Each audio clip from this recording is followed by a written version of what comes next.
In their first 2 weeks of practice, the Wilmer High School cross-country team ran up to 10 miles a day through 90-degree heat to prepare for their first meet next week.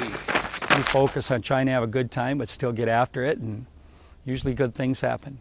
But two of the team's leaders and one newcomer are battling their own set of challenges while observing the Muslim holy month of Ramadan, unable to drink or eat from sunup to sundown. Ramadan is like holy month or sacred month. You sacrifice yourself to God, to Allah, the main guy. And by doing that means you believe in Him and you don't eat or drink. For those practicing the Islamic faith, fasting during Ramadan is a way to experience empathy towards those in need and to commemorate the time when the Book of Quran was written. If you believe in your religion, you want to be as much as you can, get close to it. While only drinking water at night and training in the day, these Somali native runners won't let anything slow them down. I'll be like, oh man, I'm not going to do it. It's too hard. You just got to do it. And Allah will help you get through it. It's hard to endure when a lot of people are drinking water on practice and you're thirsty. So you just have to look away and try your best. For the first 2 weeks, it will be hard, but as time goes by or days go by, it's easier. There's some days, like let's say it's 90 above and we're running at 4:30 in the afternoon and they haven't drank water all day. Yeah, I've got to be aware of that because they can't take drinks of water during the school and stuff. But that's their holiday, but they don't want to be treated different for it. That's who they are. With support from coaches and teammates, Malid, Nadir, and Abdi hope to bring this team back to the state tournament. Nobody is against my religion or something. They're pretty much supportive and the coaches are nice. And they told me to work hard, and I do.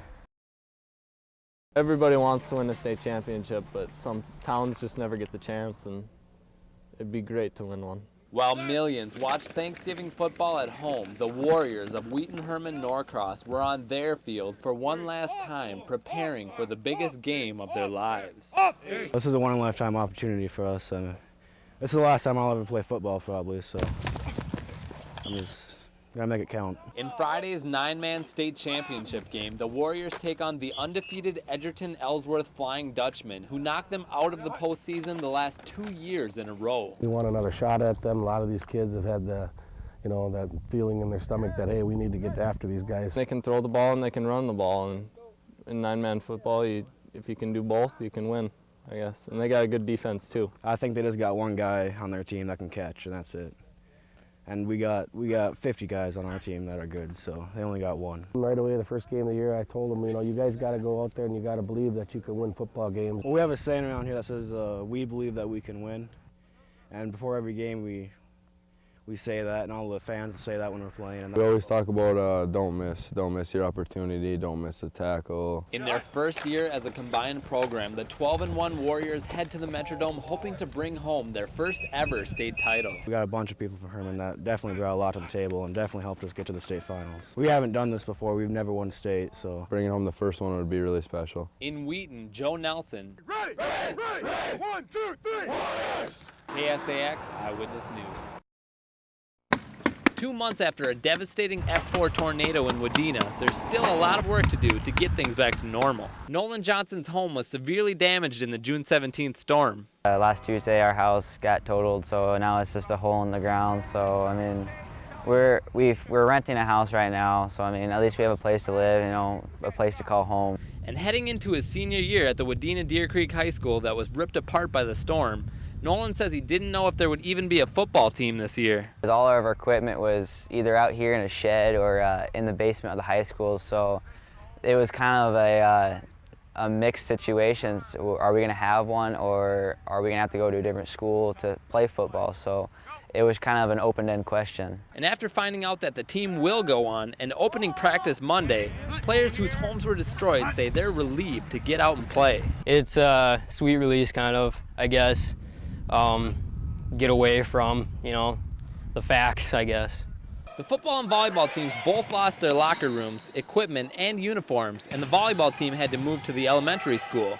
But both are learning to deal with the changes that had to be made. Kind of the saying that's come out of this is, it is what it is, and there's things we can't change, and there's nothing we can do about it, and we have to adjust to it and move on. But just how the storm will impact the team's production on the playing field is yet to be seen, but players say they're closer than ever.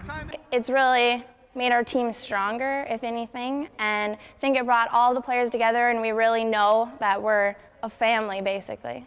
It's brought us closer together as a team just because we got each other right now, and that's the important thing. In Wadena, Joe Nelson, KSAX Eyewitness News. Today was the biggest success yet. Organizers of the Taking Back the Streets skateboarding event in Fergus Falls say it was a long, grinding process to keep skating and parks alive in the community. We were all fundraising for this skate park for 10 years. We got it. 3 years ago, they decided that they're going to tear it down, and I hosted the event the first year just to build awareness that skateboarding was still alive in Fergus, that we worked very hard for this skate park, and there's a lot of kids here that can prosper from having this. Found it just as important as any tennis courts, basketball courts, football fields to some kids. It's the same thing.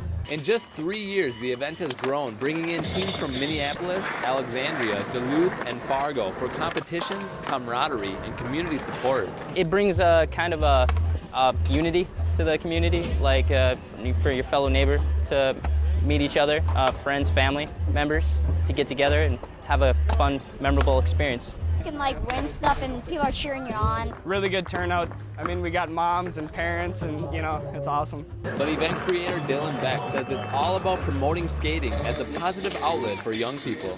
It keeps them from waxing up ledges, vandalizing property. Keep them off the streets, keep them from running around breaking windows and getting into troubles, all that. Skateboarding receives a bad image because there's not a skate park in town, because it is an individual thing. They're very mysterious, they have a different style, different culture. So sometimes it's hard for a skateboarder to express himself. It's nice for him to be able to have a place where him and other people like him can come, have a little family, a little brothership. When I was that age, I was running around causing trouble. And these kids are the future of skateboarding. They're the best.